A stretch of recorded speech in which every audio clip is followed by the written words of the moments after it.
आचार्य प्रशांत जी कहते हैं, मोटिवेशन का बाजार बहुत गर्म है। हर तरफ बस एक ही शोर है, मोटिवेशन। मोटिवेशन का मतलब है कामना के पीछे भागना। बस ये 4 शब्द याद रख लीजिए, इसके आगे किसी परिभाषा की जरूरत नहीं है। इतने सालों से मैं इस पूरे मोटिवेशन इंडस्ट्री से एक ही सवाल पूछ रहा हूँ। तुम लोगों को ये तो खूब बताते हो कि तुम कर लोगे, जान लगा दो, हो जाएगा, it's possible, I can do it, यही सब चलता है ना। जोश भरा जाता है, सिर्फ जोश भरी बातें होती हैं। लेकिन कोई ये तो बता दो, डू व्हाट, आखिर करना क्या है। मोटिवेटर बस कहते हैं खुश रहो, उम्मीद रखो और रुकना मत, दोबारा शुरू करो। पर जाना किधर है? किस दिशा में जा रहे हो? तुम्हें कैसे पता कि तुम जिस तरफ भाग रहे हो वो सही दिशा है? असल में मोटिवेशन देने वाले दिशा की बात करना ही नहीं चाहते, क्योंकि उन्हें पता है कि दिशा तो गलत ही है, और अगर दिशा की बात कर ली तो उनका पूरा धंधा चौपट हो जाएगा। मोटिवेशन में कभी इस बारे में बात नहीं होती कि मैं कौन हूँ और मुझे किधर जाना चाहिए। वहाँ तो बस एक ही मंत्र है, जिधर तुम्हारी कामना या डिजायर तुम्हें ले जा रही है, उधर बिना रुके भागते रहो। चाहे कितनी भी असफलता मिले, लगे रहो, क्योंकि तुमने अपनी कामना को ही परमात्मा मान लिया है। Desire is God. तो सीधे शब्दों में कहें तो अहंकार को परमात्मा बना लेने का नाम ही मोटिवेशन है। बिना ये जाने कि तुम कौन हो, बस भीड़ के पीछे किसी अंधी दिशा में दौड़ लगा लेना ही मोटिवेशन है। हम सोचते हैं सब कर रहे हैं तो मैं भी करूंगा। जब हजारों लोग किसी एक चीज के पीछे भागते हैं और उसमें से सिर्फ एक सफल होता है, तो हम इसे उस चीज की महानता मान लेते हैं। हम सोचते हैं कि वो चीज बहुत खास होगी, तभी तो सिर्फ एक को मिली। ऐसा नहीं है। मान लो धूल में पड़ा एक साधारण पत्थर हो और उसके पीछे 1000 लोग दौड़ें, तो मिलेगा तो एक को ही। इससे ये साबित नहीं होता कि वो पत्थर कीमती है, पर बाकी जो 999 लोग हाथ मलते रह गए, उन्हें मोटिवेशन दिया जाता है, ये कहकर कि कोई बात नहीं, फिर से शुरू करो। पर कोई ये नहीं पूछता कि वो चीज आखिर है क्या, तुम्हें वो क्यों चाहिए, और अगर मिल भी गई तो तुम उसका करोगे क्या। कभी सोचा है कि वो लक्ष्य जो 999 लोगों का है, वही तुम्हारा लक्ष्य कैसे बन गया? क्या इसलिए तो नहीं कि सब उसी के पीछे भाग रहे हैं? मोटिवेशन इंडस्ट्री इस पर बात नहीं करेगी, क्योंकि बात निकली तो बहुत दूर तक जाएगी। सिर्फ मोटिवेशन ही नहीं, न जाने कितनी और इंडस्ट्रीज बंद हो जाएंगी, क्योंकि पूरा खेल ही कामना पर टिका है। लोग अक्सर मोटिवेशन और कोचिंग इंडस्ट्री पर सवाल उठाते हैं, पर बात सिर्फ इनकी नहीं है। अगर इंसान अंधा है तो वो 50 साल की उम्र में भी कामना के पीछे ही भाग रहा होगा। कोचिंग का वास्ता तो फिर भी जवानों से है, लेकिन कामना तो मरते दम तक पीछा नहीं छोड़ती। हम कमजोर लोग हैं, कायर लोग हैं, हमें भीड़ के पीछे चलने में सुरक्षा महसूस होती है। हम खुद के भीतर झांकने की हिम्मत नहीं कर पाते। मेरे लिए क्या सही है, ये सवाल पूछने की ताकत हम में नहीं है। तो हम क्या करते हैं? हम YouTube पर मोटिवेशन देख लेते हैं, या खुद को करियर काउंसलर कहने वाले के पास चले जाते हैं। यही बात हमारे घरों और रिश्तों पर भी लागू होती है। आप घर में जो कर रहे हो, जिस तरह के रिश्ते बना रहे हो, उसमें अंधी कामना के अलावा और क्या है? और सबसे कड़वा सच तो ये है कि वो कामना भी आपकी अपनी नहीं है, वो दूसरों ने आप में ठूंस दी है। अगर समाज और बाजार ने आपके भीतर फालतू के सिद्धांत, धारणाएं और मान्यताएं न भरी होती, तो क्या आपकी जिंदगी वैसी होती जैसी आज है? शायद ना। वो चीजें आपके पास होती, न वो लोग जिनसे आप घिरे हुए हैं। ये सब सेल्फ नॉलेज की कमी का नतीजा है। ये सब इसलिए होता है क्योंकि हमें खुद को जानना नहीं आता। बाजार कभी नहीं चाहेगा कि आप चुपचाप बैठकर खुद से पूछें कि आपको क्या चाहिए। बाजार कहता है तुम्हें क्या चाहिए ये हम बताएंगे, तुम्हें वो चाहिए जो हम बेचते हैं। जैसे आप किसी रेस्टोरेंट में जाते हैं और वेटर से पूछते हैं आज बढ़िया क्या बना है। अब मान लीजिए वो एक चाइनीज रेस्टोरेंट है।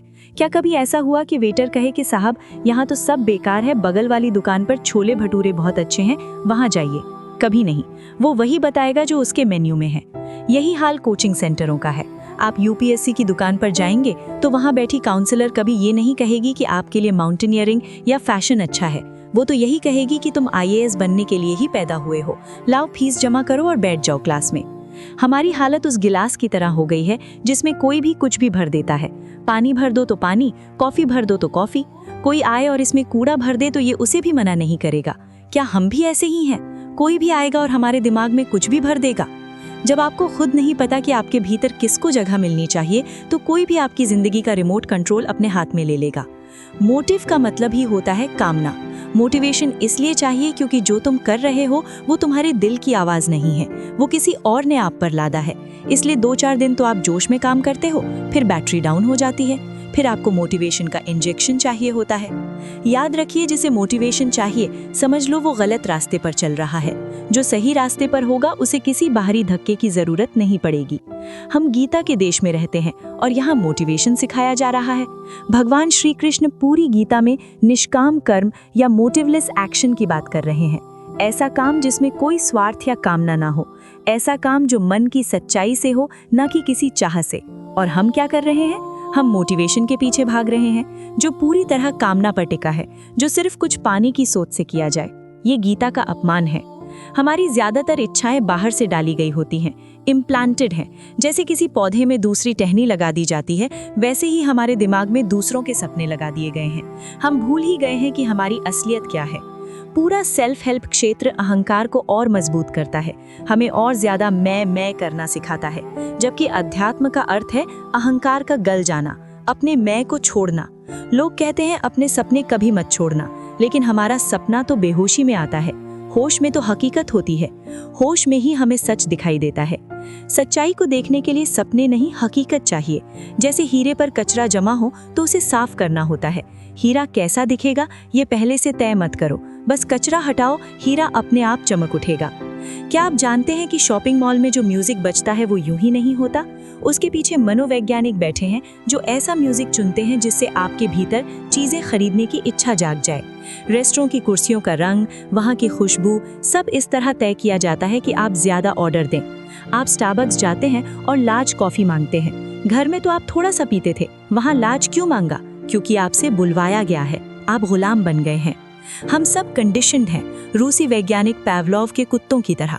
कुत्तों को लगता था कि घंटी बजने पर लार टपकना उनकी अपनी इच्छा है, पर वो तो एक प्रयोग का हिस्सा थे। हम भी वैसे ही हो गए हैं।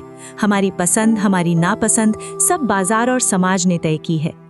10 लाख में कोई एक आदमी होता है जिसका खुद पर नियंत्रण होता है, बाकी सब तो बस दीवार की एक ईंट बनकर रह गए हैं। मतलब बाकी सब तो बस भीड़ का हिस्सा बनकर रह गए हैं। और चूंकि आप ईंट बनने के लिए पैदा नहीं हुए थे, इसीलिए आप अक्सर उदास और खाली महसूस करते हैं। फिर उस उदासी को भरने के लिए आप मोटिवेशन की तरफ भागते हैं। अगर आपको अपने काम में खुशी महसूस नहीं होती, तो सबसे पहले अपने आप से ये पूछिए कि क्या ये काम करने लायक है भी? तो बहुत संभावना है कि आप गलत जगह फंसे हुए हैं। जब कोई आपसे कहे तुम ये कर सकते हो, तो रुकिए और कहिए, हाँ शायद मैं ये कर सकता हूँ, पर मैं ये करूँ ही क्यों? सवाल कर सकने का नहीं है, सवाल ये है कि क्या करना सही है। और ये जानने के लिए कि क्या करना योग्य है, आपको ये जानना होगा कि मैं कौन हूँ। बिना खुद को जाने आप जो भी करेंगे वो किसी और की गुलामी ही होगी। अपनी जिंदगी को ईमानदारी से परखिए, थोड़े सवाल पूछिए, वहीं से आपको वो रोशनी मिलेगी जिसे क्लैरिटी कहते हैं। जिन्हें सच समझ आ गया है, अब उन्हें मोटिवेशन की नहीं बल्कि समझ के साथ जीने की जरूरत है। आप सुन रहे थे सही दिशा। धन्यवाद।